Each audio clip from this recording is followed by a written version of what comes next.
Hello, this is Bob Gray Sr. Welcome to Ministry Moments. And if you can go to Ministry Moments YouTube, Bob Gray Sr., then you can subscribe. And this way you'll get it every week automatically. That's the best way to do it. And then at your own leisure, your own schedule, you can take time to listen. And you can go to your favorite podcast provider, and that way you can get it there also. Or you can go to softchurchprovince.com and subscribe there. And every week I'll try to, it's not a sermon, I'm not preaching a sermon or anything, but trying to chat with you. I used to hate that word preaching. I would say, I'll chat with you. But anyway, share. I'm going to share. But I want to give you some things that I think that will be of help to you and help to the following generation. I paid attention. I paid attention to Dr. Curtis Hudson. I paid attention to Dr. Lee Robertson. Love those men. And Dr. Jack Hiles, my pastor. And first 4-year class while I was in college, I was a graduate. You're tired of hearing it, aren't you? And preached for 22 years. But Dr. John Rice spoke twice at Longview Baptist Temple. Mrs. Gray was Dr. Evans' secretary. And so because of that, I had some privileges that others didn't have. She has handwritten letters from R.G. Lee. I spent time with Dr. John Rice at Hiles Anderson College. It's just a wonderful, wonderful privilege that God allowed me to have. So all of these things that I've preached with those men, preached for them, and they preached with me, we preached together. I want to help you with. Now, there's one thing that we did at the Soul Winning Clinic that I got more positive response from than almost anything that we did. A paper trail that we taught was one of the most popular lectures that we had. But I actually did one time, I think just one time only, we actually had the church service from that Sunday brought to the teaching platform of the clinic on Tuesday. So we had we had choir members, we had the orchestra, we had our men, and I preached just a little brief message, and then I walked them through what we did. And man, it helped a lot of people. I mean, got a lot of letters and on it, and it was helpful. So I'm going to talk to you today about the church invitation, And so get your pen out, get ready to write this down if you would. And the average church will baptize 25 to 30% of the people who walk an aisle. We kept track. I'm a numbers guy, but we had 84% of our people that walked the aisle got baptized. So our percentage was a lot greater.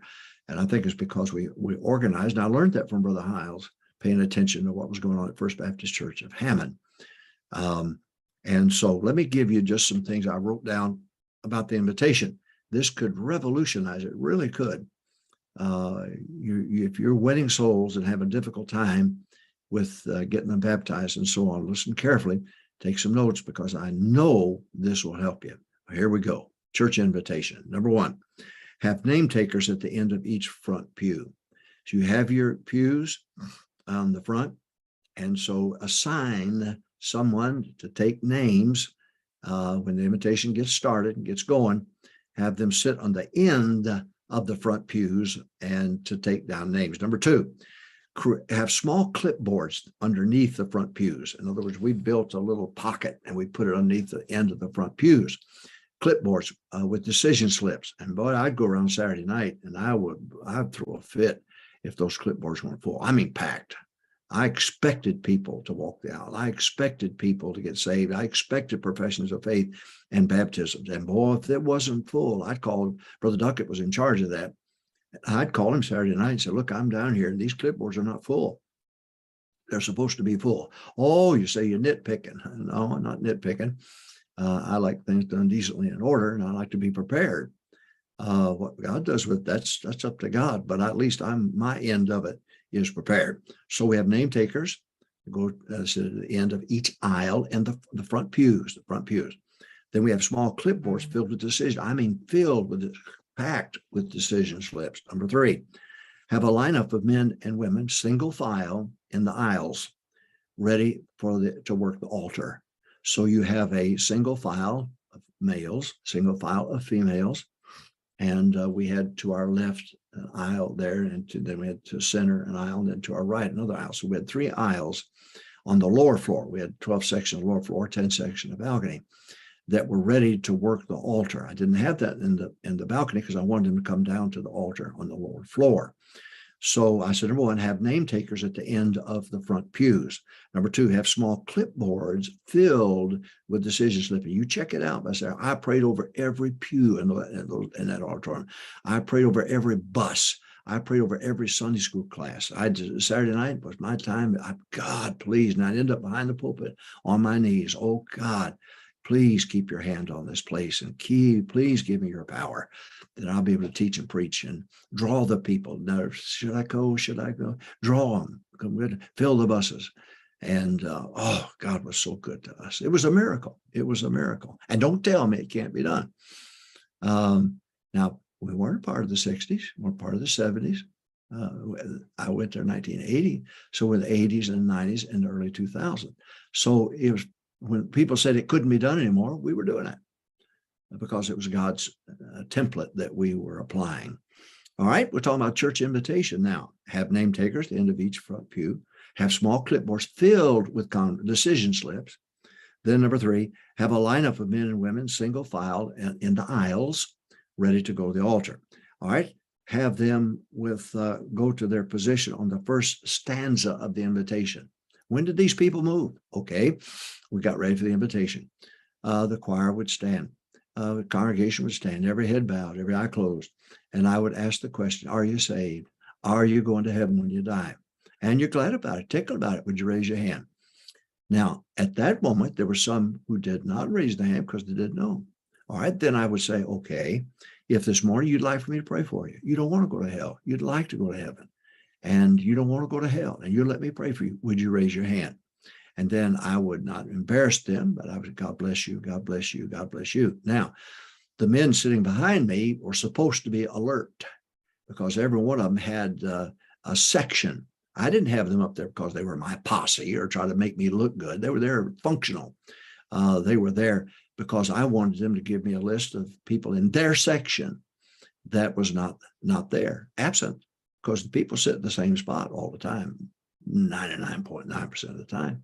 And then I wanted to be aware of those that didn't raise their hand, said they were saved. And I also wanted to be aware of those who raised their hand, said they're lost. So all of it had a reason. Again, those men on that platform were not there to make me look good, make it look like a big outfit or so on. No, they were functional. And I would practice once a quarter with them. And every time we'd get a new staff member, we'd have the staff member walk out first and we'd all stay behind. And he walked out all alone. I'm sorry. I still got a little boy in me. Talking about church invitation. Have name takers at the end of each front pew. Have small clipboards filled with decision slips. I mean, filled by Saturday night. Check it out. Have a lineup of men and women to single file at the end of the aisles to get ready for the invitation. Number 4, have them all go to their position on the first stanza of the invitation. So everybody's standing. I've gone through mine. Raise your hand. Let me pray for you. Da, da, da, da, da. All right, folks, we're going. And I don't want the people singing with hymnals in their hands. I didn't want them to have anything in their hands, but I wanted them to be able to move and to move towards the altar. We don't do that. If you're doing that, stop it. Get a trio up there or have somebody sing a solo, but get the hymnals out of the congregation's hands so they can move.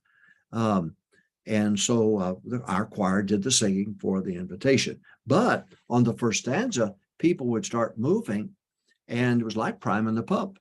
And people would see, hey, it's okay here and I would impress, it's okay here to step out and come to the altar. And you had all this movement, the name takers, the altar workers, and so on, the baptistry workers leaving and going to the baptistry. We had ropes, we had towels, we had everything ready, warm water, everything. One time it was cold water. I always get the Holy Ghost in cold water. But anyway, everybody has a place to go to, and that movement is on the first stanza of the invitation. So I have the men on the platform look for people who did not raise their hand that they were saved, or raised their hand that they were lost. And so after the first move of the invitation, where soul winners were bringing converts down the aisle, and our staff member greeting them, having to have a seat, get the name taker attached to them, get the name taker. And then after things done, pay attention to call for a male or a female. Say, would you go with so-and-so for baptism? Explain the next thing you need to do is get baptized. So it was a smooth invitation, very smooth invitation. And so all this movement at the very first stanza, men and women lined up to deal with people at the altar. Name takers are there. Our men were standing there facing the congregation at the end of each aisle. Again, they were there on purpose, functional. And they would step in to where the flow of the aisle would start dispersing to go to the altar, so that they didn't get trapped against the altar. They were out there. So when they saw somebody come that raised their hand, said they weren't saved, they could stick their hand out. They knew who it was, and they would begin to encourage them and help them to trust Christ. And the other men and women that were lined up were there to take them upstairs for the baptism. Baptismal, I'll teach another lesson on that. That's had 72 different people, 72 different positions when the invitation began. We taught it, we worked it, we went over it over and over and over and over and over again. It was the most, outside of the preaching, the most important thing that was going to happen on that Sunday. So the men on the platform are there to step down, first pay attention, people raised their hand or didn't raise their hand, but also to step down the altar and get close to the aisle so that people would go around them. So in case one of them that was unsaved, they'd be able to stick their hand out and say, let me take a minute and show you how you can know you're going to heaven. Or some have been saved and not baptized. They said, well, I've been saved. Soul winner brings down, well, I have a seat here. And then after the name was taken, then we would have the soul winner take upstairs, or we would have one of the men or the women come and say, would you go after we'd talked to them about baptism? You don't talk to people about baptism when you lead them to Christ, unless they ask, then you can talk to them. We waited till we got to church. Matthew 10, 32 and 33, to confess before men is the very first thing that they need to do. Now, let me say this. When the men on the platform went into the crowd, into the congregation, somebody raised their hand, they were lost but didn't come. I tell them, don't preach to them in the pew. Don't go back there and open your Bible and preach to them standing in the pew. They are scared to death as it is. You may have a church running 100, but to them it looks like 1,000. And so the thing you want to say, and I trained our men to do this, let me pray with you. Let me pray with you. 1 out of 100 would say no, because they've already raised their hand, or maybe they didn't raise their hand, they might say no. But you want to get them to the altar. So you say that, let me pray for you. Then when they say yes, then just give a gentle pull on their arm and step out and start walking down to the aisle. You get them down to the altar. That's where you want to get them to. Not room 200, not room 210, but an old-fashioned altar. Okay, so this is the church invitation. It was so productive at Longview Baptist Temple. I cannot begin to tell you. 1,219 baptized the very first year, 1981, that I was there. And then it went nowhere but up, up, up, up, up. The last year that I pastored was 4,464 people baptized. The baptismal number tells everything. It tells you if you're winning souls, and it tells you how many you got for Sunday school. And it's you've got to get the invitation organized. And by the way, it's not, you don't teach it one time, that's it. No, you get new people coming all the time. So I would meet with the staff once a quarter. I'd meet with the choir once every 6 months. I would meet with the altar workers, the name takers, and so on, because I want us to be up and ready. It's second nature to us. That's the church invitation. Try it. You'll like it. God bless you. This is Friday, 3:00 Central Time. Join us next Friday. Subscribe. Go to Ministry Moments YouTube, Bob Gray Sr. Subscribe. That's the way you'll get it every week. Not a sermon, not lengthy, but just very, very practical stuff. And then tomorrow, soul winning. So let's go win some folks to Christ and get them ready for Sunday. God bless you.